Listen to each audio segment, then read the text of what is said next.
I was certain you would come. Bulldor. Bulldor. You've lost yourself in your twisted dreams of what the Scorpion might offer you. Take a good hard look at yourself now. Do you still see one of the humanoids you wanted to save? Humanoid? Of course not. The power the Scorpion possess is divine. In joining them, I am now closer to a god than mortal. Our kind and the Scorpium are but life by different forms. None of us living can claim ourselves gods. And there is no need for any of you to be. My only desire is for you to join us and live your lives in a whole new world, one free of sickness and conflict. As Emperor of Vale, it is my duty to lead my people to peace. And in becoming the Scorpion's god, I can finally fulfill my duty. Your current existence is no different from an android like myself. Constructed by humans, given life through technology, we will never be gods. Listen to yourself. Are the gods of history not but man-made creations? Then surely you would agree that the most godlike among us now is either you or myself. You're a paltry excuse for one. Man cloaks himself in knowledge and power taken from others and mistakes himself an idol. You are just one of many who litter the pages of our history. Yes, correct. And even with all the technological advancements we've seen, your story is quite common. History itself will determine my divine status. Once the whole universe is one with the Scorpion, we shall be omnipotent. We shall become God. Well, it'll be impossible for you to become one, since we're here to make sure that never happens. The universe needs not such a deity. If there is anything divine in this world, it is but the flame of life inside of all of us. Mortal life has always feared the unknown. A fear of the divine is only natural. Yet fear you will not find in us, nor a thought spared for the desecration you speak of. We're not going to get anywhere arguing about this. Are we, Bulldor? At last, a sentiment I find agreement with. As mortals, we stand more powerful than the god you claim to be. Princess Leticia, it is precisely that fiery spirit of yours which Scorpion so desperately needs. Join me, my new daughter. Detecting incoming attack.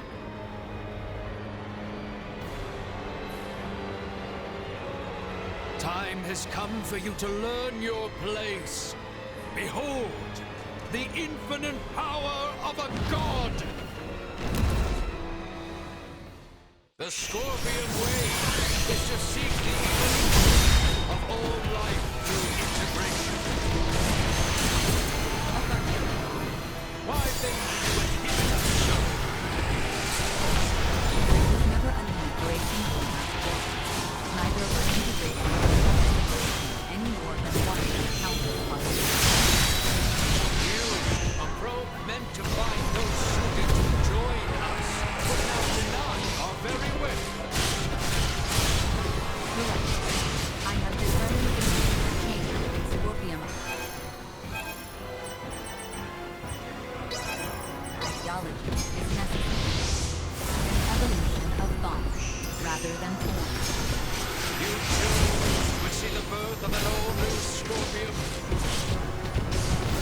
And we are at a standstill, harboring visions wholly incompatible. See then which path the network chooses for itself. Let's get up close and personal!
it's easy. It's not like we can just wield sheer will like a sword and stab him. A battle in this digital realm essentially equates to the use of data traffic to overwhelm your opponent.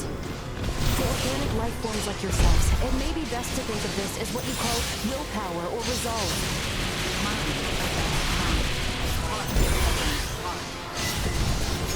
Your refusal to accept Boldor as God or weapons against him. Come now! Join us, my children! I alone have the knowledge and power to save people from illness! I don't need your interference! Each of us must find within ourselves the strength to defend that which we cherish.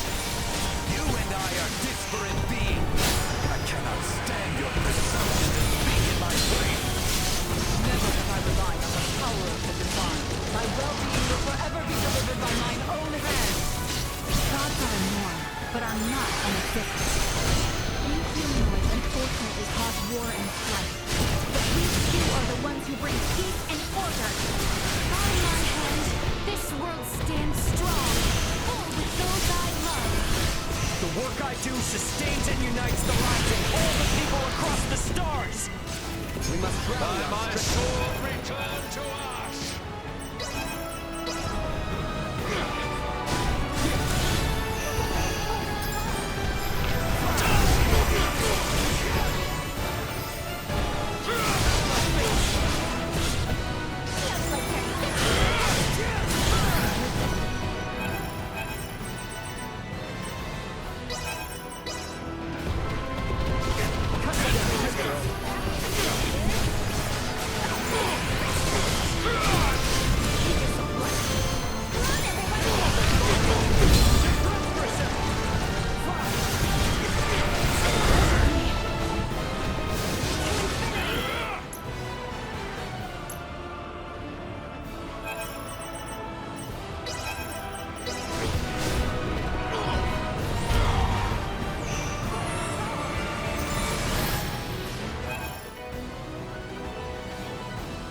Leave it to me.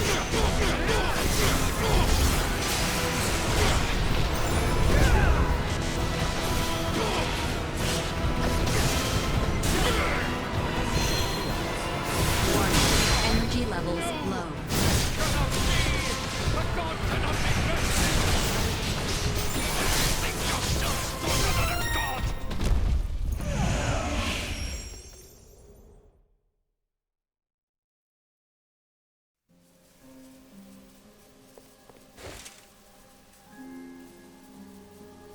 Preposterous! What could you lowly mortals ever hope to do?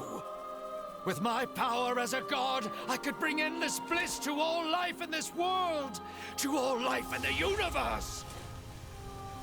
With such power, I will not, must not be beat. You are Boldor Eelvale. Man, not God. I am. How could one possibly know happiness in a world without sorrow to temper it? A world forged from single-minded devotion is ultimately the same as one empty of all. No, stop that. Stare not at me with those eyes, mortal. Boldor! I will not be eradicated. I cannot be. I alone am destined to be your new god and leader. Behind me, now. Enough! No more of this! I will not be defeated here! I refuse! What's going on? Boldor's will endures and refuses to be erased. Should he continue to resist in this way, this virtual realm will be obliterated with all in it. Boldor! Cease this at once! The battle is over! Words are useless. I will do what is needed. Please, no! My universe yet needs me!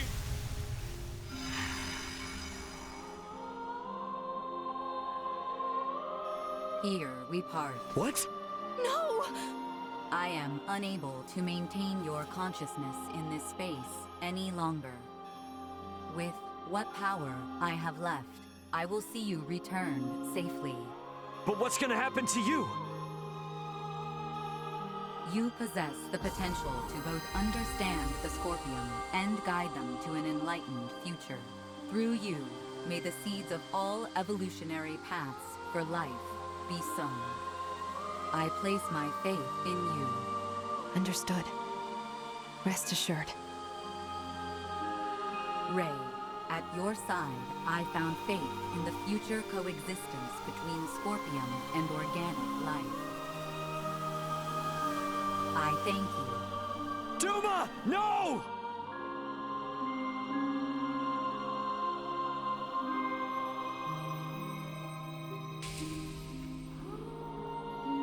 My investigation is at its end.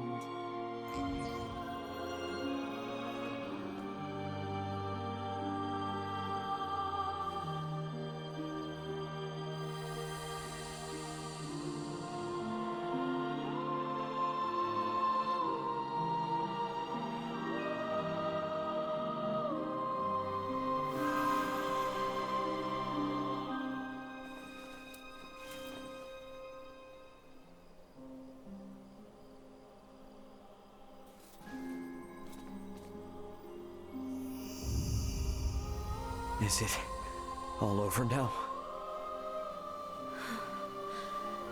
I am inclined to believe it only just begins. I would agree. Thank you, Duma.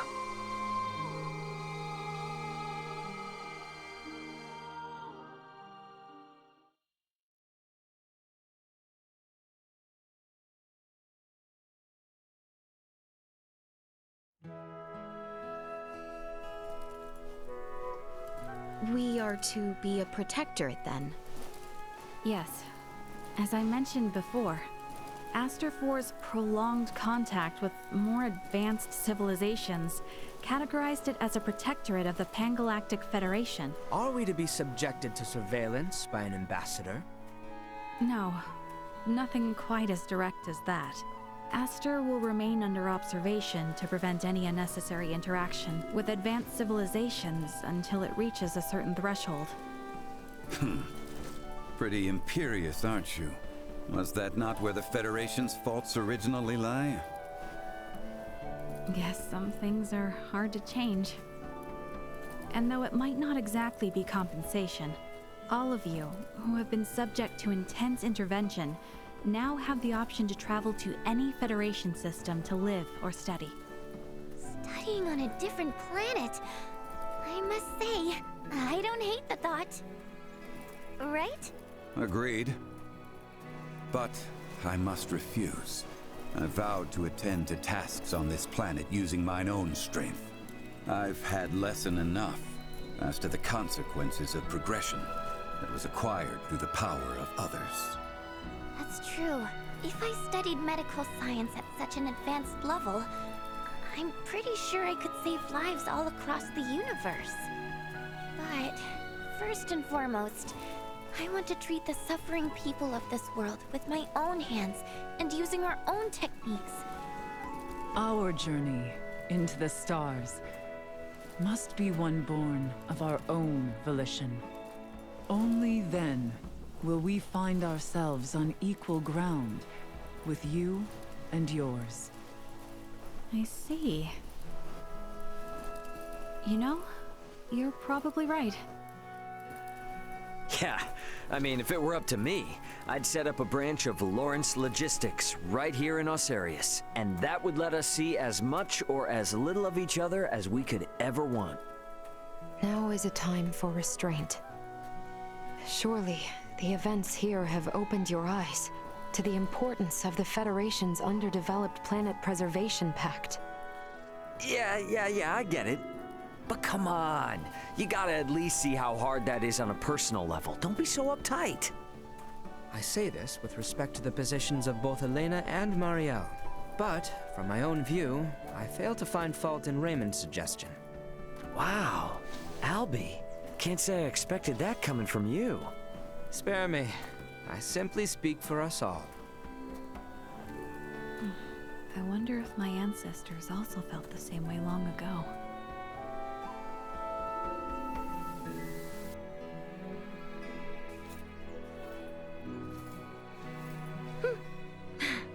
Worry not. We have a tendency to be fine, after all. You know, you're a lot more carefree now than you were before. For that, I know who to thank. Oh my, who could that be? Did we have someone irresponsible like that around? Oh yes. At hand, I might say. Oh yeah? Well... we both got jobs to do, right? More than I care for, indeed. If only some god would show up and free us all from the burdens of work life so we could just kick back and have fun. Says the man bound to place his burdens on the shoulders of poor Chloe and Elena. Hey, I've become crazy capable after all this. I'm sure they feel like they can just relax and enjoy the ride. You are free to believe whatever you want. Ray? Okay, let's leave it at that. Ray, this is the Aldous. We're now in geostationary orbit. Copy that. Yep, best get going before this turns into another pick-on Ray fest. It does seem about time.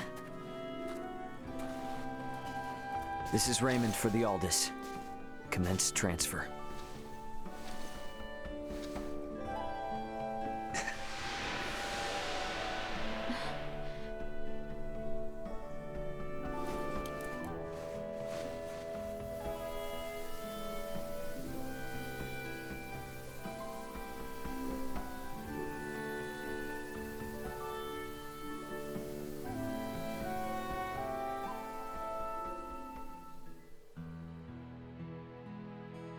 (583).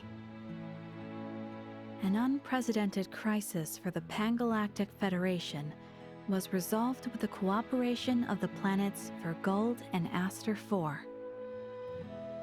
However, the corruption which plagued the highest levels of Federation leadership continues to leave its mark on the organization. Amidst growing calls from Federation captains, my grandfather, Emerson T. Kenny, was assigned as interim commander of the Federation fleet. A retired military man, he refused at first, but after much pushback, he took the reins to lead the Federation from its worst crisis yet. Through these troubled events, I've come to question the Federation's purpose in this galaxy, as well as my own function as one of its officers. But I choose to believe that its cause is still just. We must ensure a future of peace. Pan-Galactic Federation Lieutenant Mariel L. Kenny. The events that unfolded spanned numerous star systems. Though their sovereign was defeated, remnants of the centralist Scorpium and their invasive measures still remained. Those among the Pan-Galactic Federation who aligned with the Scorpium cause were on the run, but still retained their influence. To combat both these foes, my partner Elena, armed with data saved from Duma's survey, helped us hit the Scorpium network from their own colony. Duma's experiences and noble ideology had a profound impact on the network, and saw the remaining Centralists quickly weakened. And while everything might still be far from wrapped up, it shouldn't be too long now until the Scorpium find themselves on the right track. My hope now is that the Pan-Galactic Federation might find its way too. Captain of the Lawrence logistics ship the Aldous, Raymond Lawrence.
Yeah, sorry for the holdup.